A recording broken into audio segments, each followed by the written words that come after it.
Hey guys, and welcome back to Girl Talking Grace with Dee. I'm Dee, and today we're continuing our series called Lost in Translation. In this series, we look at familiar Bible words that may sound simple in English, but carry a much fuller meaning when we slow down and read them in context. So today's word is helper. Genesis 2, verse 18, it says, "It is not good that man should be alone. I will make him a helper suitable for him." Now, when many of us hear this word helper, we may picture like an assistant or sidekick, like Batman and Robin. Someone working underneath another person. Someone doing smaller jobs. Or when this verse is taught about women, people may immediately think it is describing a woman's role in the home. For many generations, the word helper has been used almost like a rank. The man leads and the woman simply helps. The man has the main purpose and the woman supports his purpose. But when we look at the biblical meaning, that is not the full picture. The Hebrew word translated as helper is ezer. And just to be clear, that is ezer, not Ezra. You do not have to remember the Hebrew word, but it helps us see what may be lost in the English translation. Ezer means help, aid, or support, but that is not weak or unimportant help. The Bible repeatedly uses the same word when speaking about God as the help of his people. In Psalm, we see it many times. For instance, Psalm 121, "My help comes from the Lord who made heaven and earth." Or Psalm 33, "He is our help and our shield." Psalm 70, "You are my help and my deliverer." Now think about that for a moment. The Bible that calls the woman a helper also calls God our help. Now, God being our helper does not mean he is beneath us. It does not mean that he is our assistant. It means he comes to our aid with strength that we do not have on our own. He protects, supports, rescues, and delivers us. The word ezer itself most directly means help. But because Scripture uses it for God in situations where he protects, rescues, and delivers his people, we can see the kind of help being described. This is powerful help, needed help, help that steps in because someone cannot do it alone.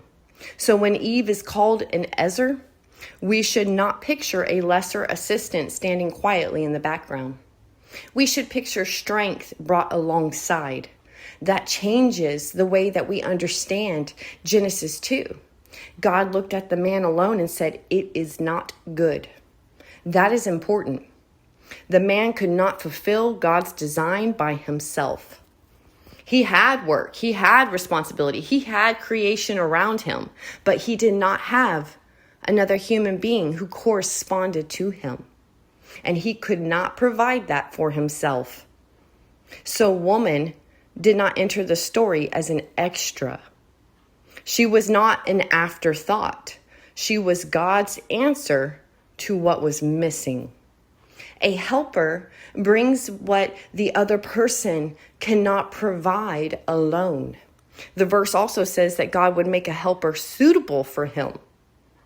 That part carries the idea of someone who corresponds to him, like a fitting puzzle piece, a fitting counterpart, someone who could stand before him face to face. She was like him because she shared his humanity. But she was also distinct from him. She was not beneath him. She was not another creature for him to rule over. She was his corresponding human partner. So the fuller meaning is not, "I will make him a servant." It's closer to, "I will make him a strong, helping counterpart." Someone who can stand with him. Someone who could bring what he did not have alone. A shared or someone who could share in the purpose that God had given humanity. And when Adam saw the woman, He said this is now bone of my bones and flesh of my flesh. He recognizes her as his own kind. She shared his human nature and dignity. In Genesis 1, it also tells us that both male and female were created in the image of God and that God blessed them. God gave responsibility to them. The image belonged to both. The blessings, the calling, it belonged to both. And that is where we have to separate biblical identity from the roles that society has created. For many generations, people have heard the word helper and turned it into a fixed role. A woman's job is to serve, a woman's job is to agree, or a woman's job is to stay behind the man. But Genesis is not giving Eve a small list of household duties. It is describing who she was created to be in relationship to the man. A strong, corresponding help. A partner that he needed because he could not fulfill God's design alone. Now, men and women may carry different responsibilities in different homes, families, seasons, and situations, but responsibility should never be confused with worth. The woman was not created in less of God's image. She was not given less dignity. She was not an optional part of the calling. Helper describes the strength that she brought, not a rank beneath the man. Being a helper does not mean having no voice. It does not mean agreeing with everything that another person says. It does not mean becoming smaller so someone can feel bigger. Sometimes help looks like encouragement, service, wisdom, protection, or a rescuer. And sometimes real help means speaking the truth when someone is heading in the wrong direction. A true helper does not support destruction. A true helper strengthens what God is building. So when we read Genesis 2, verse 18, we should not hear God created a lesser assistant for the man. We should hear God created the strong, fitting counterpart that the man needed because he could not fulfill God's design alone. This is not about women competing with men either. It is not about deciding which one matters more. It is about seeing that God created both with dignity, purpose, strength, and responsibility. The woman was not created to disappear behind the man, and the man was not created to ignore the strength that God placed within the woman. They were created to serve God together. So here is the simple meaning to remember. A biblical helper is not an inferior assistant. A helper brings strength, support, aid, truth, and partnership. A helper brings what the other person cannot provide alone.